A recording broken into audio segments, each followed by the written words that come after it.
कि अब Indira Gandhi is not alive. जब उन्होंने फाइनली देखा कि अब रिवाइवल के चांसेस नहीं है, इतना कमोशन हो चुका था और तब तक पब्लिक बाहर इतनी खड़ी आ चुकी थी, मीडिया सब वहाँ घुस गया था। भंवरी देवी हत्याकांड, वो केस जिसने राजस्थान की सियासत में उस वक्त काफ़ी ज़्यादा भूचाल मचाया। तत्कालीन सरकार के कई नेता भी उसमें शामिल रहे। नहर को रोक करके पुलिस की मदद से उन्होंने वहाँ पे नीचे से जो कुछ भी मिला हड्डी, वो सारी हड्डियाँ इकट्ठी करके ले आ रहे। तो छोटे छोटे जार्स में काफ़ी हड्डियाँ थी। आरुषि तलवार murder case, every day almost for 1 or 2 hours she is all alone with the amorous. क्या आपको लगता है कि इंडिया में लॉ रिफॉर्मेशन की बहुत ज़्यादा ज़रूरत है, स्पेशली क्रिमिनल लॉ? देखिए, ऐसा है, पुलिस को ट्रेनिंग बहुत ज़रूरी है। कोर्ट को भी ये नहीं कहता भी इसने क्राइम नहीं किया है इसलिए हम छोड़ रहे हैं, वो ये कहते हैं कि प्रोसिक्यूशन कुड नॉट प्रूव। जिस तरीके से क्रूएल्टी की जाती है, बर्बरता की जाती है और टुकड़े किए जा रहे हैं 30, 40, 50, उसमें से कुछ ऐसे मर्डर हो सकते हैं जहाँ पे उसका इतना अपमान ज़्यादा हुआ हो कि वो सोचता है कि रिवेंज इज ए रिवेंज, उसका डीप इतना उसके दिमाग में हो जाता है कि टुकड़े कर दिए और कर दिए। तो साइकोपैथ जो होते हैं वो सीरियल मर्डर में ज़्यादा इन्वॉल्व होते हैं, उनमें एम्पैथी नहीं होती।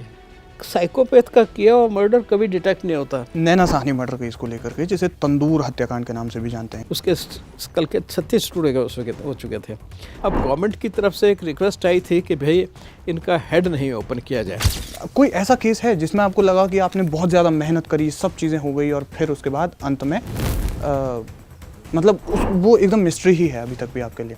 सर्टेनली ऐसे केसेस हैं। फॉरेंसिक साइंस के पिता कहे जाने वाले एडमंड लोकर्ट का एक वाक्य है, एक कोट है।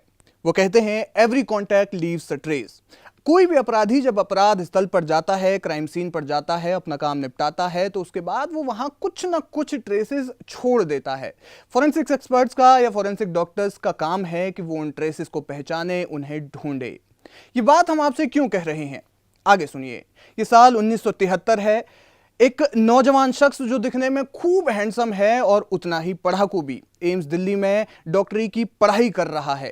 साल 1973 है और इसी साल फॉरेंसिक साइंस का कोर्स भी एम्स दिल्ली में शुरू हुआ है। लेकिन वो जो नौजवान शख्स है वो डर्मेटोलॉजिस्ट बनने का ख्वाब देखता है, लेकिन उनके प्रोफेसर रामास्वामी और प्रोफेसर चंद्रा जो है उनसे वो कहते हैं कि आप फॉरेंसिक साइंस में आगे बढ़िए क्योंकि इसमें स्कोप बहुत है, इसमें संभावनाएं आगे बहुत हैं। नौजवान लड़के का चेहरा उतर जाता है, लेकिन फिर प्रोफेसर साहब उनके सामने प्रस्ताव रखते हैं कि आपकी एमडी कंप्लीट होने के बाद आपको यहीं पर लेक्चरर बनने का वो प्रस्ताव रखते हैं, एम्स दिल्ली में ही। उसके बाद चेहरे पर एक मुस्कान आती है और फिर उस नौजवान लड़के ने कभी पीछे मुड़कर नहीं देखा। फॉरेंसिक साइंस में इतना आगे बढ़े कि पहले पूर्व प्रधानमंत्री श्रीमती इंदिरा गांधी का पोस्टमार्टम हो, फिर चाहे वो राजीव गांधी हो या फिर चौधरी चरण सिंह हो, उनके मामले में कोर्ट में मेडिको लीगल राय रखनी हो। और इसके अलावा तमाम जो देश के हाई प्रोफाइल केसेस हैं, जैसे निठारी कांड है, इसके अलावा जो तमाम जो केसेस की हम बात करते हैं, जैसे श्रद्धा वॉकर मर्डर केस हो गया,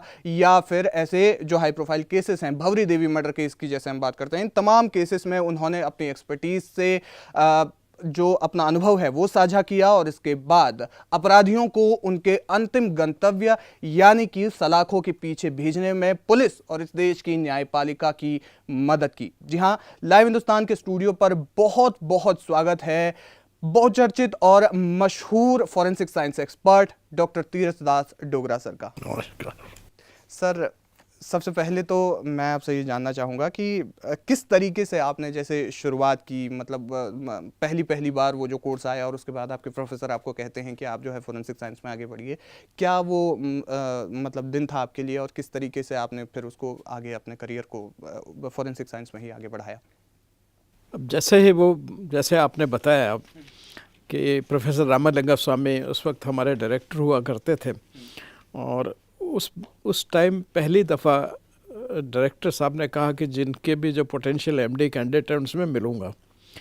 तो उस नाते से वो एक इंटरव्यू अरेंज किया गया था सबके लिए जो भी न्यू एडमिशन उसमें ले रहे थे, और वहीं जैसे आपने कहा उन्होंने मुझे सजेस्ट किया और मेरे बॉस भी वहीं पे थे और मैंने किया। और एक बार जाने के बाद में फिर जहाँ भी, ठीक है मैं हेजिटेंट था जाने के लिए, आप सही कह रहे हैं, लेकिन एक बार जहाँ भी चले जाएं वहाँ पे फिर आपको तन मन से काम करना होता है। तो उसी तरह से मैंने अपना काम शुरू किया। फिर उसमें मैंने कभी कोई अपने दिमाग में किसी तरह का भी प्रश्न चिन्ह खड़े नहीं होने दिया कि मैं गलत जगह पे आया हूँ कि सही जगह पे आया हूँ। मेरा काम है, मैंने इसको करना है, ये मेरा हमेशा मन का विश्वास रहा और मैंने किया, वैसे ही किया। आप एम्स दिल्ली से फॉरेंसिक साइंस की जो एमडी में जो मास्टर्स डिग्री प्राप्त करने वाले पहले स्टूडेंट रहे थे। हाँ, एम्स से। हाँ। बिल्कुल, वो कैसा एक्सपीरियंस था सर? और जब आपके हाथ में वो पहली डिग्री आई कि मतलब अब एम्स दिल्ली में, एक तरह का ऐतिहासिक क्षण था वो, क्या उसका? हाँ, एम्स के लिए, क्योंकि एम्स में ये कोर्स मेरे साथ ही स्टार्ट हुआ था और मैं पहला कैंडिडेट था जिसने एमडी क्वालिफाई किया फॉरेंसिक मेडिसिन में, एम्स के अंदर जो बिल्कुल, है। बिल्कुल। तो नेचुरली आपको अच्छा लगता है। और मुझे डिग्री भी मिली थी जहाँ से मैं आता हूँ, वहीं के हमारे जो महाराजा थे करण सिंह जी, तो वो उस वक्त, क्योंकि डिग्री थोड़ी बाद में मिलती है, तो जब तक मुझे डिग्री कन्वोकेशन में मिले 1-2 साल बाद में, तो महाराजा करण सिंह जो हैं वो उस वक्त हेल्थ मिनिस्टर हुआ करते थे। तो उन्हीं के हाथों से मैंने वो डिग्री ली, तो मुझे बहुत ही अच्छा लगा, क्योंकि मेरे ही प्रदेश के महाराजा हैं और उनसे मैं डिग्री ले रहा हूँ, जो पहली डिग्री है इसकी फॉरेंसिक मेडिसिन की। और ये उन्होंने उस वक्त उन्होंने बोला भी था कि भाई फर्स्ट डिग्री एमडी जो नया सब्जेक्ट स्टार्ट हुआ है उसमें डॉक्टर डोगरा जो अनाउंसर वहाँ रहते हैं, तो बड़ा अच्छा लगा था उस वक्त। I took it as a challenge. और फिर वो चैलेंज तो उसके बाद हम आज देख ही रहे हैं, चलता ही गया। इंदिरा गांधी केस पे सर बात करते हैं, जिस तरीके से उनको 33 गोलियां मारी गई और पहली बार जब उनको एम्स में लाया गया, हालांकि इस केस पर पहले भी बहुत सारी बातें हो चुकी हैं, लेकिन क्योंकि आपने ही उनका सबसे पहले पोस्टमार्टम किया था, सबसे पहले तो जब उनका जो शरीर था तब तक तो वो मृत घोषित नहीं की गई थी, लेकिन जैसे ही वो एम्स में आई, आपके पास आया, कांस्टेबल ने आपको बताया कि मतलब भागते हुए वो आपके पास आए, और फिर जिस तरीके से आपने उसमें पोस्टमार्टम किया, क्या कुछ वो सारा मंजर था? कैसे फिर आपने उस केस की परतें खोली? अच्छा, देखिए ऐसा है कि मैं जब इमरजेंसी में पहुंचा, तो एक तो क्या है कि उस वक्त एम्स की एनाटॉमी थोड़ी अलग थी। जो मेरा डिपार्टमेंट था वो एक्चुअली इमरजेंसी के बिल्कुल पास में ही था, वहाँ से सीढ़ियाँ चलती थी और फर्स्ट फ्लोर पे मेरा डिपार्टमेंट हुआ करता था, और फर्स्ट फ्लोर पे ही हमारा लेक्चर थिएटर हुआ करता था।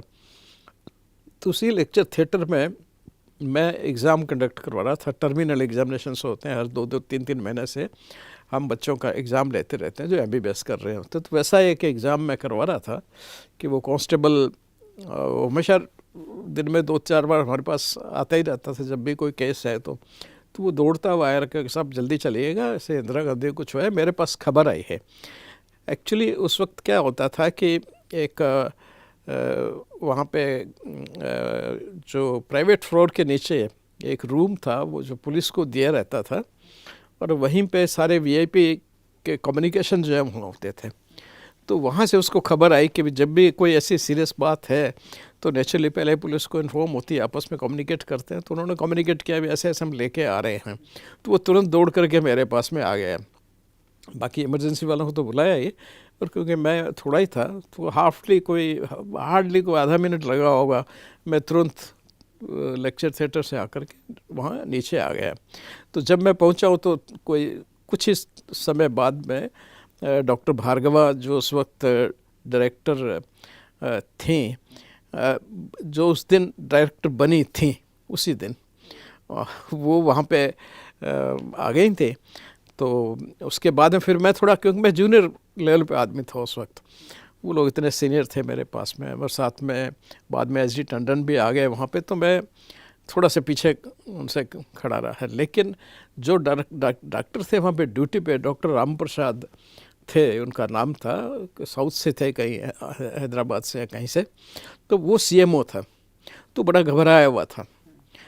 तो मैंने कहा भी तुम सबसे पहले ज़रा थोड़ी इंजरीज वगैरह सब नोट करो, क्योंकि जो कुछ भी होगा वो तो बात की बात है।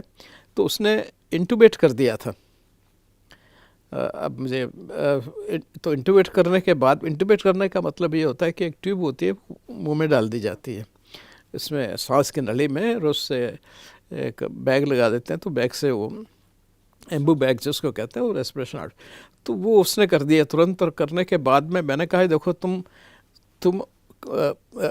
मैंने उसकी मदद की, इंजरीज वगैरह नोट करने, वो ज़रूरी था, मुझे मालूम था कि अगर ये सब नहीं होगा तो बाद में बहुत बड़ी दिक्कत होगी। डॉक्टर भार्गवा, डॉक्टर टंडन और एक दो और आ गए थे, वो लोग अपने जो जिनको उन्होंने बुलाया तो वो सब अपने कंसल्टेशन में बिजी हो गए वहीं पे, और मैं उधर से ये सब काम करवाता रहा वहाँ पे। और फिर तय हुआ कि इनको थिएटर में ले जाना है, तो फिर थिएटर में ले जाके बाहर से वो गैलरी से, बाहर एक गैलरी है उससे ले जाके और उनको थिएटर पे ले गए। और थिएटर में जा कर के मैं उनको पीछे पीछे थिएटर तक गया था, और फिर वहाँ पे जा कर के थोड़ा डिस्कशन भी हुआ, मेरे साथ भी थोड़ा उन्होंने डिस्कस किया, लेकिन मुझे जल्दी उन्होंने कहा कि ठीक है, जब आपको आवश्यकता होगी तो हम आपको बुला ही लेंगे। तो मैंने कहा ठीक है, मैं कुछ ज़्यादा दूर तो हूँ नहीं। तो इस तरह से हुआ था जो उस वक्त है। और मैं आकर के फिर मैंने उस डॉक्टर राम प्रसाद को कहा कि तुम अपना ज़रा मेडिकल रजिस्टर कंप्लीट कर लो, और बाकी जगह एंट्री वगैरह करवानी थी, क्योंकि जब भी कोई इस तरह का होता है देयर लॉट ऑफ फॉर्मेलिटी जो करनी होती है मेडिकल केसेस में, तो वो करना बहुत ज़रूरी था। तो मैंने सब जगह एंट्री वगैरह करवा कर के मन में सब बिजी हो गया। और वो फिर उधर थिएटर में अपना जो काम कर रहे थे रिवाइवल करने का उन्होंने सोचा, और रिवाइवल प्रोसेस में वो चले गए। मैं फिर ये सब करके अपने रूम में गया। फिर थोड़ी देर बाद मेरे को फ़ोन आ गया थिएटर से ही कि भाई आप ज़रा वापस आ जाइएगा। तो फिर मैं वापस वहाँ चला गया, और उसके बाद में फिर मेरा काम शुरू हुआ। जब उन्होंने फाइनली देखा कि अब रिवाइवल के चांसेस नहीं हैं, she is almost now dead, she is dead now almost, क्या तो फिर जब डेड डिक्लेयर कर दिया तो फिर हमारा काम शुरू होता है। उससे पहले भी था हमारा एमएलसी बनाना और सारी फॉर्मेलिटीज़ करना, जो मेडिको लीगल फॉर्मेलिटीज़ होती हैं मेनली। तो इस केस में तो करना बहुत मालूम था कि भाई बाद में कुछ प्रॉब्लम हो सकती है, तो इसलिए बड़ा थोड़ा ढंग से कंप्लीट काम हो जाए, ऐसे बाद में दिक्कत ना हो, तो उस ढंग से सब कुछ किया गया था। फिर जब उन्होंने डिक्लेयर कर दिया 220 ऐसा कुछ टाइम था जब फाइनली डिक्लेयर किया गया उनको डेड जो है, और उसके बाद ही फिर सारे मिनिस्टर वो राजीव गांधी भी आ गए, बाकी लोग भी आ गए। तो ये पहले लोग भी काफ़ी वहाँ आ गए थे, लेकिन वो सारी व्यवस्था काम करना, जो उस वक्त दो डायरेक्टर थे बाय द वे, क्योंकि डॉक्टर एस.डी. टंडन की टर्म ख़त्म हो रही थी उस दिन, और डॉक्टर स्नेह भार्गवा उस दिन डायरेक्टर बन रही थी, तो इसलिए दोनों वहीं पे मौजूद थे वो लोग। सर जब उनको मृत घोषित किया गया, जब वो हो गया कि अब Indira Gandhi is not alive, उस वक्त एम्स पहले तो जो अंदर का जो स्टाफ है उनमें उनके अंदर क्या चल रहा था, और एम्स के बाहर फिर क्या हालात थे? हाँ, एम्स के बाहर जो, क्योंकि मैं थोड़ी देर के लिए अपने कमरे में गया ही था, तो मुझे वापस बुला लिया गया कि कई चीज़ें फिर बाद में उनको, और फिर बाद में पुलिस जो है वो भी वहाँ पहुँच चुकी थी, और उनके जो पर्सनल सिक्योरिटी ऑफिसर थे मिस्टर कॉल, गौतम कॉल, तो गौतम कॉल भी आ चुके थे, और उनसे मेरी पर्सनल जान पहचान भी थी, बीइंग ए पुलिस काफ़ी केसेज में उनसे पढ़ता था, तो वो भी आ चुके थे। तो फिर मैं वापस आया, उन लोगों से डिस्कशन हुआ कैसे क्या करना है ना, तो और किस तरह से प्रोसीड करना है। तो भाई सबसे पहला हुआ कि भाई आप आईओ लाइए, इन्वेस्टिगेटिंग ऑफिसर, वही इसको करेगा। तो फिर वो तय हुआ, उन्होंने डिस्कशन किया दूसरे ऑफिसर्स के साथ में, वो गौतम कोल ने ही, और ये तय हुआ कि एक राजेंद्र प्रसाद करके आईओ थे, तो उनको उन्होंने सेलेक्ट किया कि ये है, तो वो क्राइम ब्रांच में थे, तो उनको आईओ बना करके फिर उनको फ़ोन किया गया। वो आए, थोड़ी देर में वो भी पहुंच गए वहाँ पे मेरे से, उन्होंने फिर बात की, क्योंकि हमने कहा भी ये जितने भी हाई ऑफिशियल्स हैं, मिनिस्टर्स हैं, जो भी खड़े हैं, इनमें से कोई इन्वेस्टिगेशन नहीं कर सकता, इन्वेस्टिगेशन तो एक प्रोसीजर के हिसाब से ही होगा। तो फिर वो राजेंद्र प्रसाद को बुलाया गया। फिर राजेंद्र प्रसाद मेरे को जानते थे अच्छे से, बहुत केसेस हमने उनके साथ किए थे। तो फिर उन्होंने इंक्वेस्ट बनाने का, वहाँ पे इंक्वेस्ट बनती है एक, जब डेथ डिक्लेयर हो जाती है तो डॉक्टर इन्फॉर्म करते हैं, तो हमने उनको इन्फॉर्म किया कि डेथ हो गई है इतने बजे, ये सब कुछ है, ये सारा काम राइटिंग में आपका होता है। तो उसका सारा रजिस्टर वगैरह इन्फॉर्मेशन एंट्रीज वगैरह नीचे इमरजेंसी डिपार्टमेंट में होती हैं। तो इससे क्योंकि एंट्रीज वगैरह सब कंप्लीट होने चाहिए, तो करने के बाद जब हमने उसको वो आया राजेंद्र प्रसाद, तो उसके साथ कोचड़, आरपी कोचड़ उनका पूरा नाम था, तो आरपी कोचड़ जैसे ही आए तो उनको हमने सारी परिस्थिति बता दी जैसा था, और जो फॉर्मेलिटीज़ थी कंप्लीट करके, और फिर उन्होंने इंक्वेस्ट पेपर बनाने शुरू किए। और फिर उन्होंने जैसे ही इंक्वेस्ट पेपर कंप्लीट किए और मेरे को उन्होंने कहा कि ठीक है साहब, मेरे को सबमिट किए पोस्टमार्टम करने के लिए, तो फिर हमने अपना ऑटोप्सी उसमें शुरू किया, है ना। तो तब तक प्रॉब्लम इस केस में सबसे बड़ी ये थी कि तब तक इतना कमोशन हो चुका था और तब तक पब्लिक बाहर इतनी खड़ी आ चुकी थी, क्योंकि मैं बाहर सब देख रहा था, तो बाहर बहुत पब्लिक इकट्ठी हो गई थी। जो हमारा क्वाड्रेंगल है इमरजेंसी डिपार्टमेंट के सामने, वो पूरा भर चुका था, और वहाँ भी ऊपर भी काफ़ी लोग इकट्ठे हो गए थे, सारे पॉलिटिशियंस हैं और सब तरह के, कई अपोजिशन के लोग भी, सब तरह के लोग वहाँ इकट्ठे हो चुके थे, है ना। आईएएस ऑफिसर्स भी, काफ़ी लोग, नेचुरली प्राइम मिनिस्टर का जब ऐसा हुआ है तो ये सब थे ही, तो काफ़ी वहाँ रश होना एक स्वाभाविक था, जो वहाँ हो गया था। और नीचे काफ़ी लोग इकट्ठे थे वहाँ पे। तो अब मेरे लिए भी ये टास्क थोड़ा डिफ़िकल्ट तो होता ही है ऐसी सिचुएशन में। तो मैं थिएटर में गया, फिर तो थिएटर मैंने कहा भी I should not leave any lacuna, इसमें कोई नहीं रहनी चाहिए, सारी पूरी होनी चाहिए। तो फिर मैं ड्यूटी रोस्टर अपना बनाया, तो जो दूसरे ड्यूटी के डॉक्टर्स थे उनमें उनको मैंने बुलाया एक अपने मेरे चॉइस से लिखने के लिए, क्योंकि मुझे मालूम था कि मैं तो बोलूँगा तो कोई साथ में लिखने वाला भी चाहिए, है ना। और थोड़ा सा इतनी अस्त व्यवस्था थी वहाँ पे, इतनी देर से ऑपरेट कर रहे थे, ब्लड उनको दिया जा रहा था, तो उस अस्त व्यवस्था में मेरे को एक दो आदमी की ज़रूरत थी जो लिखने का, प्राइमरी लिखने का काम करे, मैं बोलता रहूँ वो लिखते रहें, ठीक है ना। और तो फिर मैं अपना सारा उसमें जो उनकी एग्जामिनेशन था मैंने किया उसमें, और बोलता गया, वो लोग लिखते गए उसमें।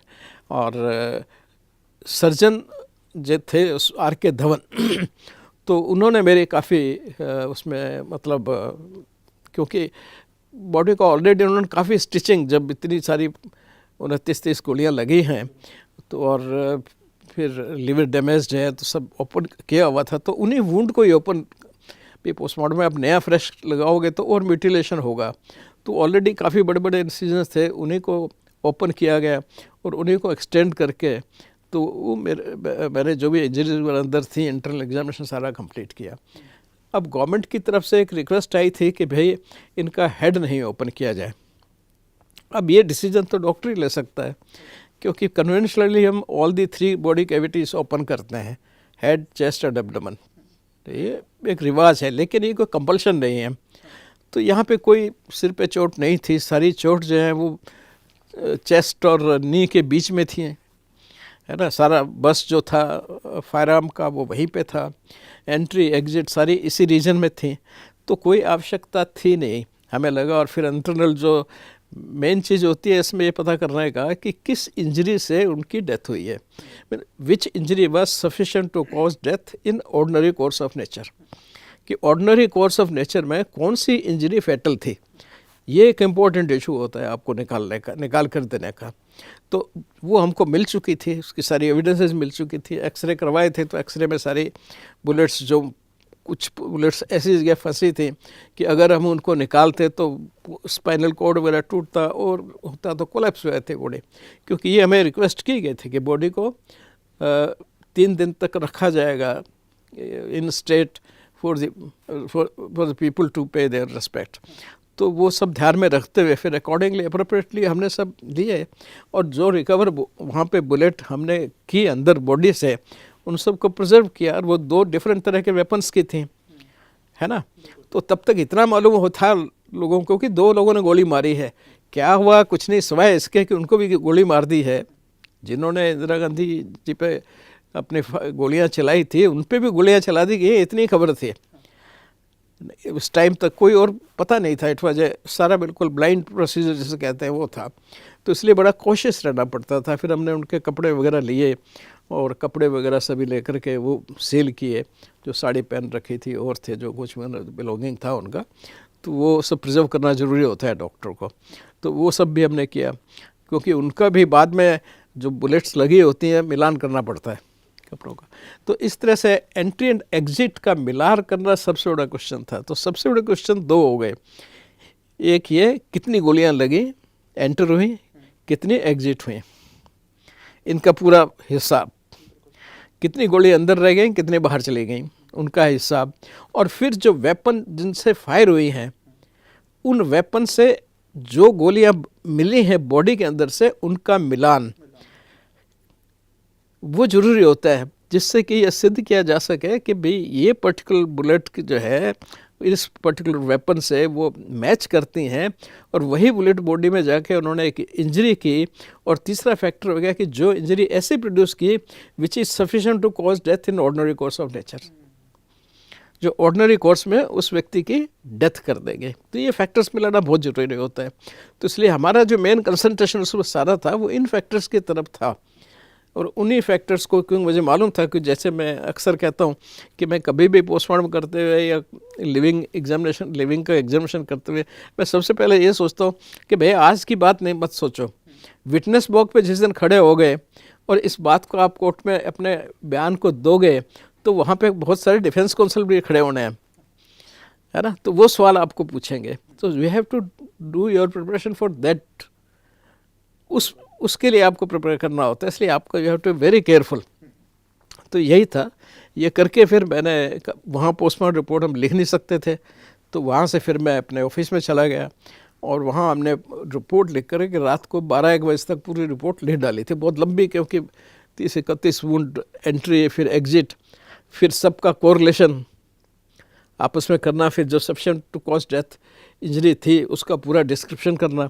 तो ये काफ़ी थोड़ा सा टाइम कंज्यूमिंग काम था, लेकिन एट द सेम टाइम हम पे ये प्रेशर था और हमने भी ये सोचा कि ये रिपोर्ट सुबह होने से पहले हम इसको दे दें, बिकॉज अदरवाइज़ बहुत से लोग इस पे क्वेश्चन उठाएंगे, आपने दूसरे दिन क्यों दी, या ये क्यों किया, इतना टाइम कैसे लगा, इस बीच में आपने चेंज कर दिया, ये कर दिया, वो कर दिया, हज़ारों तक। तो इसलिए हम चुपचाप बैठे रहे और सारा कुछ करके, और कपड़े वपड़े भी रात को ही हमने सील किए, सारा कुछ सील करके और करके रात को 1:30 बजे हमने, उस 12 बजे या 1:30 जितना बजा होगा मुझे टाइम से याद नहीं है, हमने वहीं पे राजेंद्र सिंह और उनके जो राजेंद्र प्रसाद कोछड़, तो आरपी कोछड़ को, और उनके साथ एक जियालाल साहनी थे और एक और थे, उनका नाम भूल रहा हूँ, तो उनको जो है वो सारी वहाँ पर मैंने हैंड ओवर करके सारा कुछ क्लीन करके और फिर हम अपने घर जाके मतलब गए हैं।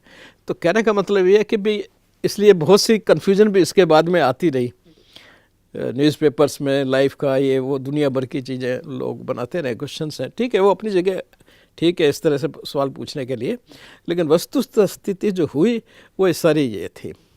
सर, साल 1991 में आपने एम्स में पहली फिंगरप्रिंट जो प्रोफाइलिंग की जो लैब है वो डीएनए फिंगरप्रिंट प्रोफाइलिंग की, मेरा जन्म ही उसके 10 साल के बाद हुआ। अच्छा। तो मैं ये पूछना चाह रहा हूँ कि ये वो दौर था, मतलब ये कुछ 10-15 साल 20 साल कुछ ऐसे रहे हैं, ख़ास तौर पर जब फॉरेंसिक्स में आपने एडमिशन लिया और उसके बाद से बाकी सारी चीज़ें, कि जब वैज्ञानिक साक्ष्यों को बहुत उसके बाद से उनका जो इवॉल्वमेंट हुआ इंडियन जुडिशरी में, और उसके बाद उनको बहुत अच्छे तरीके से, बहुत सीरियसली उनको लिया जाने लगा कि हाँ, इनके बेसिस पे ये सब चीज़ें हो सकती हैं। मुझे ये समझना है कि जब इस साल एम्स में पहली अस्पताल आधारित जो लैब स्थापित की गई थी वो कैसे की, क्योंकि वो आपके मतलब आपने ही करवाई थी, तो कैसे उसका आइडिया आया और फिर कैसे वो अल्टीमेटली हो पाया? एक्चुअली मिड-80s में जो है एलेक्स जेफरी ने ऑलरेडी डीएनए जो है वो तो खैर पहले से लोग जानते थे, सब था ही,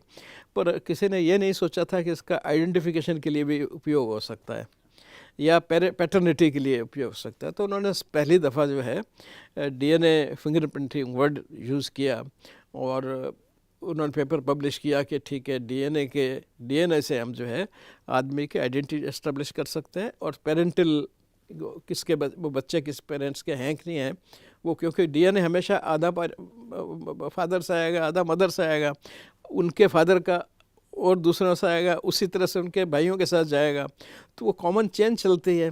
तो इसलिए इसको आइडेंटिफिकेशन करके और मैच करके हम नॉट ओनली कि ये कह सकें ये उसी व्यक्ति की है, ये भी हम कह सकते हैं कि इनके बच्चे हैं कि नहीं, इसका भाई है कि नहीं, यानी कि रिलेशनशिप भी इस्टेब्लिश कर सकते हैं। तो ये इस तरह से उन्होंने उसको पब्लिश किया था। तो और उन्होंने फिर कुछ केसेस भी किए थे। तो तब जब ये आया तो हमारी इच्छा हुई कि भाई अपने हिंदुस्तान में भी ये फैसिलिटी होनी चाहिए। तो मैं ढूंढ रहा था कोई कैंडिडेट, क्योंकि ऐसा होता है कि ये बड़े लेबोरियस काम होते हैं, नए काम होते हैं, आपको काफ़ी पहले पढ़ना पड़ता है, फिर उसमें तो रिसर्च वर्क करके फिर इंस्ट्रूमेंटेशन इकट्ठा करना और ये सब करना होता है। तो उस वक्त मेरे पास लकीली 2 स्टूडेंट्स एक साथ, एक पीएचडी के लिए डॉक्टर अनुपमा रैना थी, वो आई और मैंने उनसे बात किया और वो एग्री करें क्या ठीक है मैं इसमें काम कर पाऊँगी। लिटरेचर से पढ़ के अपना देखा कि मैं कर सकती हूँ। एक जी बॉम्बजेन करके लड़का था, वो एमडी करने आया था नॉर्थ ईस्ट से, तो उसको मैंने बताया तो वो भी एग्री कर गया। मैंने कहा देखो बड़ा लेबोरियस वर्क है, दिन रात काम वाम करना पड़ेगा। तो बोले साहब मैं कर लूँगा।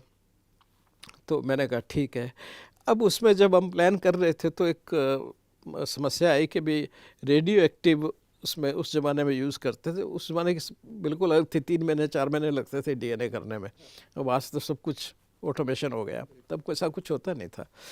तो उसके लिए क्या हुआ कि हमने पहले तो सोचा स्वयं डेवलप करेंगे, लेकिन हमें पैसे नहीं मिल पाए। डॉक्टर एसके कक्कड़ उस वक्त डायरेक्टर थे।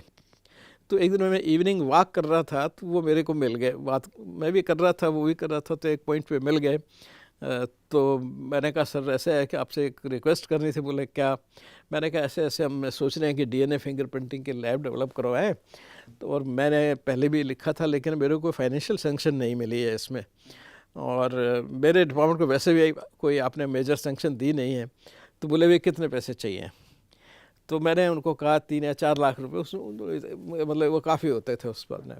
तो मैंने कहा साहब 4 लाख चाहिए। तो बोले डन। क्या बात। तो ही वॉज वेरी काइंड। तो उन्होंने कहा कि डन। तो मैं बहुत खुश हो गया, बड़ी खुशी से उनके साथ मैंने 2 चक्कर लगाए। उसके बाद में नेक्स्ट डे मैंने देखा तो मैंने कहा मुझे जाना पड़ेगा उनको कहने के लिए कि उससे अपने आप ही उन्होंने एक लेटर बना के भेज दिया कि आपके लिए इतने पैसे सैंक्शन हो गए हैं। अब मैं बहुत उत्साहित हो गया उससे। तो फिर अनुपमा और उन दोनों को बताया तो वो भी बच्चे बड़े उत्साहित हुए। अब हमें वो जो रेडियो एक्टिव काम के लिए ज़रूरत थी वो हमारी लैब को ऑथराइज नहीं था। जो ऑथराइज थी वहाँ मैंने बात की, उन्होंने मना कर दिया।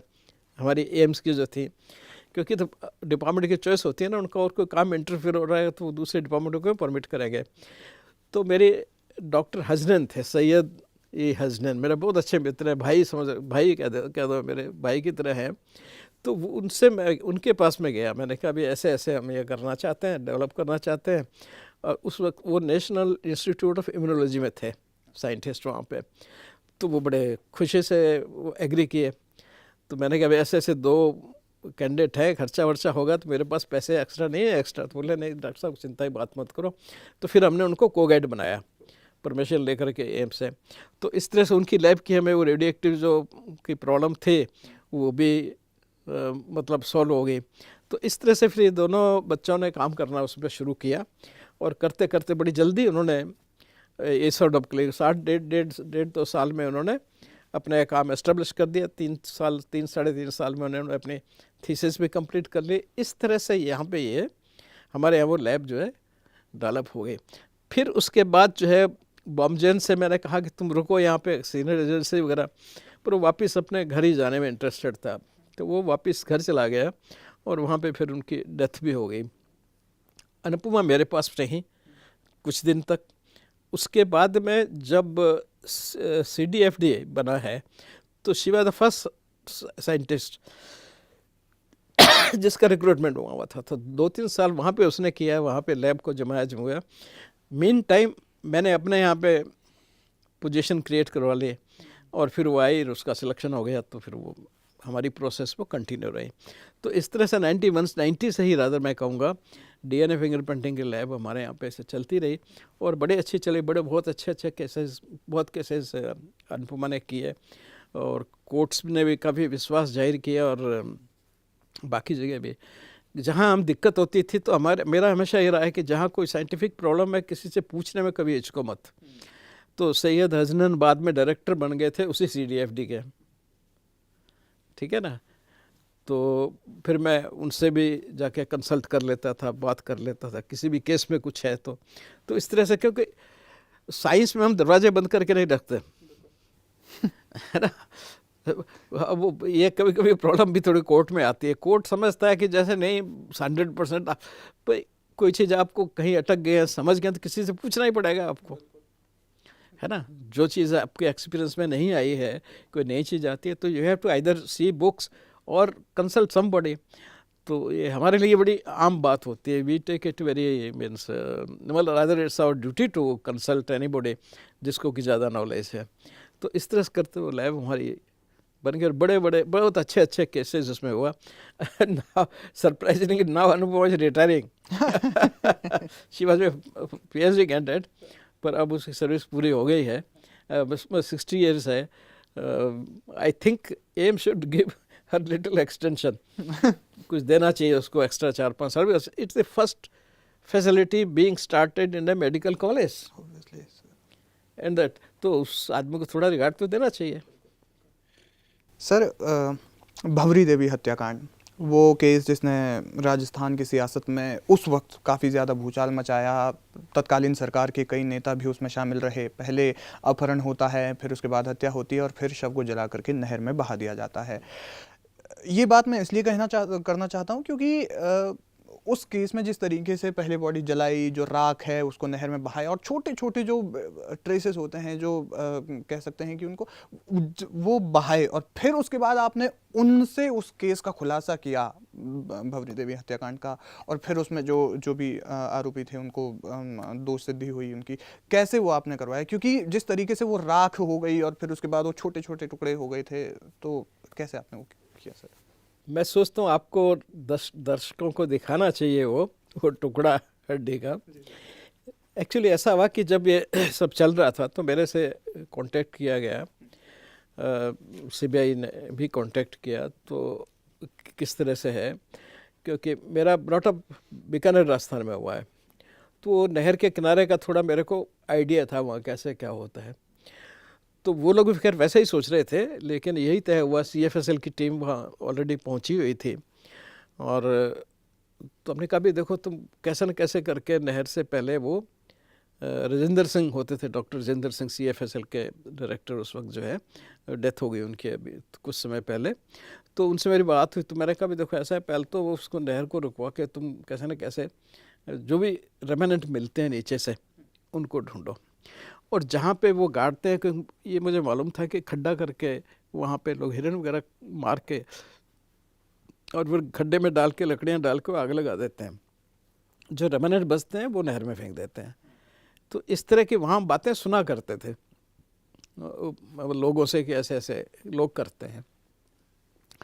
तो उसी से वहीं पे खड्डा उनको मिला था, और उसी में उनको एविडेंस भी मिली, तो उन्होंने सारे जितना जो कुछ भी उसके अंदर था, छोटे मोटे टुकड़े, वो सब इकट्ठे कर लिए, और फिर नहर को रोक करके पुलिस की मदद से उन्होंने वहाँ पे नीचे से जो कुछ भी मिला हड्डी, वो सारी हड्डियाँ इकट्ठी करके ले और मेरे पास पहुँचा दी सारी सारी।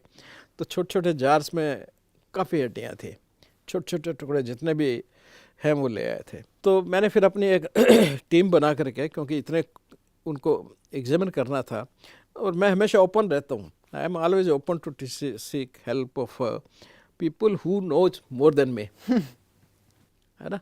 तो उसको तो मुझे एनाटॉमी का आदमी है, तो नेचुरली एनाटॉमी के बारे में उसको मेरे से ज़्यादा नॉलेज होगी, तो there is no harm in taking his advice. तो हमने एनाटॉमिस्ट को भी उसमें रखा, इवन एक कंपेरेटिव एनाटॉमिस्ट को रखा। हमारे यहाँ पे वेटनरी डॉक्टर एक होते हैं, जो डॉग्स वगैरह, एनिमल्स वगैरह के जिन पे एक्सपेरिमेंटेशन वगैरह होते हैं, उनके केयर के लिए वेटनरी सर्जन भी होते हैं हमारे यहाँ। तो जो वेटनरी सर्जन, उनकी भी मदद ली, and then we each piece को हमने एग्जामिन किया। एक पीस जो है वो हमें लगा यूनानिमसली कि भाई ये ह्यूमन का होना चाहिए। वो 1 इंच था, और 1 इंच में से भी आधा जला हुआ था, और बहुत पतली बोन का था। यहाँ जो हमारी 2 बोन होती हैं, उसमें से एक जो पतले वाली बोन होती है, उसका नीचे वाला हिस्सा था, ठीक है। तो इतना सा टुकड़ा जब हुआ, तो वो हमें लगा कि भाई ये ह्यूमन बोन का हो सकता है, बाकी सब कोई उसमें टिश्यू ह्यूमन का नहीं था। तो ह्यूमन अब बोन सकते ह्यूमन का है, अब कैसे करें? तो दो संभावनाएं थी कि या तो हम इसका प्रेसिपिटेशन टेस्ट करें, एक प्रेसिपिटेशन टेस्ट होता है वो करके, तो उसमें करते तो उसको काट फाट के उसमें से चीज़ें निकालनी पड़ती है, हमें टिश्यू निकालना पड़ता, तो एक ख़राब हो जाएगी और भी छोटी हो जाएगी ये तो फिर हमने कहा कि एनाटोमिकली देखते हैं। एनाटोमिकली क्या होता है कि हर लेवल पे बोन के अंदर भी ब्लड सप्लाई होती है, तो बोन के ब्लड सप्लाई का पैटर्न जो है वो एनिमल टू एनिमल चेंज होता है।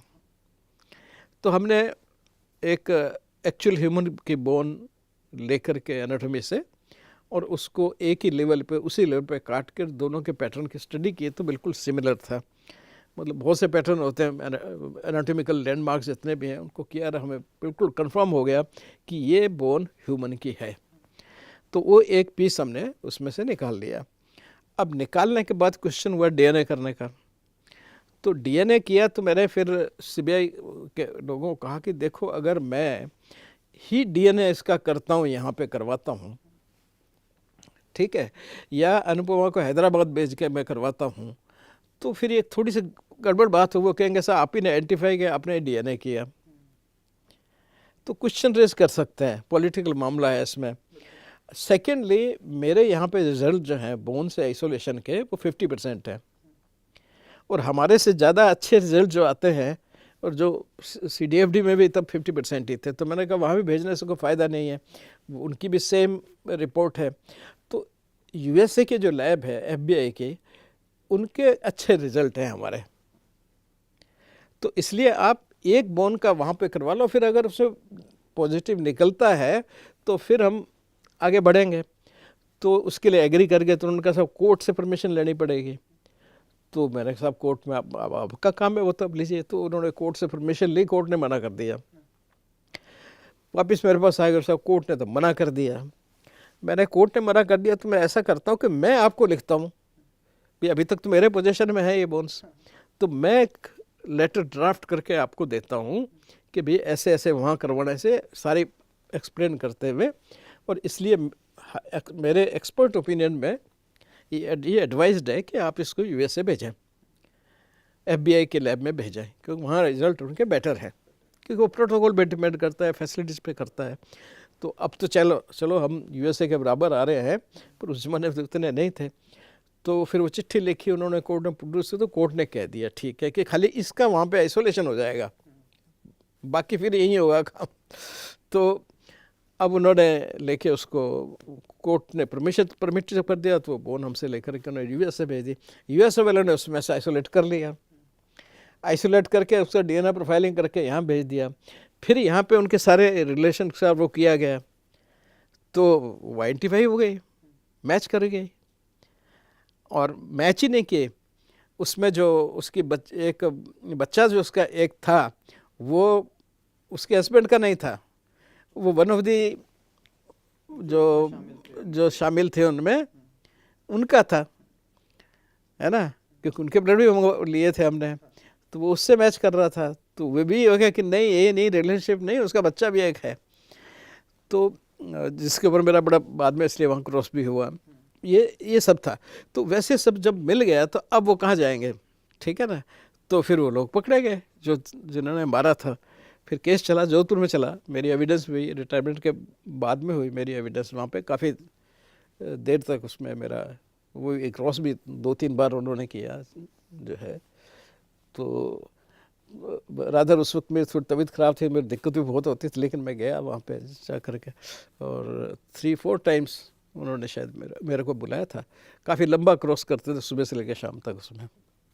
दर्शकों को रेफरेंस के लिए बता दूं कि इस केस में जो भंवरी देवी थी वो एक नर्स थी, और उसके बाद ये आरोप लगे कि राजस्थान सरकार के 2 नेताओं के साथ उनके संबंध थे, और उसके साथ ही उन्होंने जो शारीरिक संबंध जब उनके बने तो उस दौरान उन्होंने कुछ CD रख ली, और उसके बाद उन नेताओं को ब्लैकमेल करने की कोशिश की। और फिर जब ब्लैकमेल करने के बाद जब ये दबाव बहुत ज़्यादा बढ़ गया, तब जा करके उन लोगों ने ये सोचा कि अब भंवरी देवी को रास्ते से हटाना है। और उसी मामले में जब जो उनका जो बच्चा निकलने की जो बात कर रहे हैं सर, उसी की वो बात है सर, आरुषि तलवार मर्डर केस। हालांकि मैं जानता हूं कि इस केस को लेकर के बहुत ज़्यादा बातें हो चुकी हैं और मीडिया में जगह जगह चीज़ें भी हैं, लेकिन क्योंकि आप जैसे विद्वान हमारे साथ मौजूद हैं, तो इसलिए मुझे लगा कि मैं इस केस पर बात करूं। वो एक ऐसी अनसॉल्व्ड मिस्ट्री है जो कि जिसमें कि कम से कम हमें ऐसा लगता है कि सारी चीज़ें सामने थी, लेकिन बावजूद उसके जिस तरीके से क्राइम सीन कंटेमिनेट हुआ और फिर उसके बाद से वो सब चीज़ें हुई, लेकिन आपकी उसमें एक थ्योरी है जिसमें आप वो कहते हैं कि कोई थर्ड पर्सन उसमें था इन्वॉल्व। वो क्या थ्योरी है सर? देखिए ऐसा है, पहले आप रूटीन में जो फैमिली कपल उसको देखिएगा। ये उनकी इकलौती बेटी है, दोनों डॉक्टर कपल है, जो भी IVF से पैदा हुई है, इन वाइवो फर्टिलाइजेशन से। कितने कीमती बच्ची है उनके, ठीक है। वो स्कूल जाती है, सुबह स्कूल से वापस आती है तो ये हस्बैंड वाइफ दोनों बेचारे काम पे चले जाते हैं। दोनों की क्लिनिक थी अलग अलग जगह पे। अब बच्ची आती है तब ये घर पे नहीं होते, अपने काम पे होते हैं। तो उनके जो ग्रैंडफादर हैं, मैटरनल ग्रैंडफादर हैं, वो उनको रिसीव करते हैं हमेशा, कुछ देर अपने पास रखते हैं और फिर बाद में घर पे छोड़ जाते हैं। मान लो जैसे वो 7 बजे आते हैं तो ये 6 बजे आकर के उनको घर छोड़ जाते हैं, बिटिया को, है ना, कि जो पेरेंट्स आएंगे फिर अपने आप देख लेंगे। अब घर में इनके सर्वेंट एक रह रहा है जो 24 आवर्स उन्हीं के पास रहता है। उसी के लिए एक बाहर कमरा बना हुआ है, जो कमरा दोनों तरफ खुलता है, घर के अंदर के भी खुलता है और घर के बाहर की तरफ खुलता है। अक्सर जैसे सर्वेंट क्वार्टर हम बनाते हैं तो वैसा ही वो बना हुआ है, दोनों तरफ उसको एक्सेस है। अब ये सर्वेंट जो है इसके साथ ही रहती है जब तक पेरेंट्स नहीं आते हैं। तो चाय पिया या कुछ खेला किया, जो कुछ किया या पढ़ाई की उसने की, जो कुछ उस पीरियड में वो है, उसका इंटरेक्शन भी होता है। तो उसी सर्वेंट के साथ में उसका इंटरेक्शन होता है। अब क्या होता है कि यानी कि ये इनका रूटीन है लाइफ का। फिर वो आते हैं, 6 बजे आए, 7 बजे आए, हस्बैंड वे दोनों आए, अपना खाना वाना खाया, फ्रेश हुए, जो कुछ भी है। उसके बाद में 9 बजे के आसपास में वो लोग सोने चले जाते हैं। थोड़ा कंप्यूटर पे रोज़ काम करते हैं, देखते हैं कि भाई अपना कितने पेशेंट आए, कितने गए, हिसाब किताब के जो भी उनका रहा होगा पर्सनल है, वो तो उनका मामला हमें मालूम नहीं, करके फिर सो गए। दूसरा पास में कमरा है जिसमें आरुषि जाके अपने कमरे में सो जाती है। दिस इज़ देयर रूटीन, ठीक है। अब क्योंकि हर रोज़ वो शी गेट्स क्वाइट काफ़ी अच्छा टाइम उसको मिलता है सर्वेंट के साथ में बिताने का,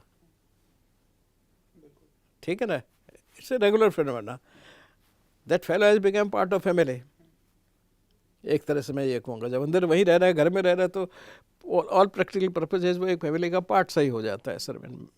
मेरे पास भी है, सब्जी के पास में है। We know that how attached we get with our help, जो हमें हेल्प कर रहे हैं। तो वो उस तरह से वहाँ रह रहा है। अब हम इस पीरियड में जो लोगों की कहानी जिनकी वो ये है कि साहब पेरेंट्स ने मार के और ये सब करके और उसके ऊपर फेंक दिया, because they saw in awkward position with that fellow servant के साथ। नंबर 1, ऐसा नहीं, ऐसा मोरली असंभव लगता है। Number 1, she is a very precious child, हाँ, ठीक है। तो उसके लिए, उस बात के लिए आदमी मार देगा अपने बच्चे को, उस बच्चे को जो IVF से, जो उनसे जान से भी प्यारा है उनके सामने। ये बात मतलब कोई कन्विंसिंग नहीं लगती। दैट्स वन थिंग, क्यों मारेंगे उसके कारण।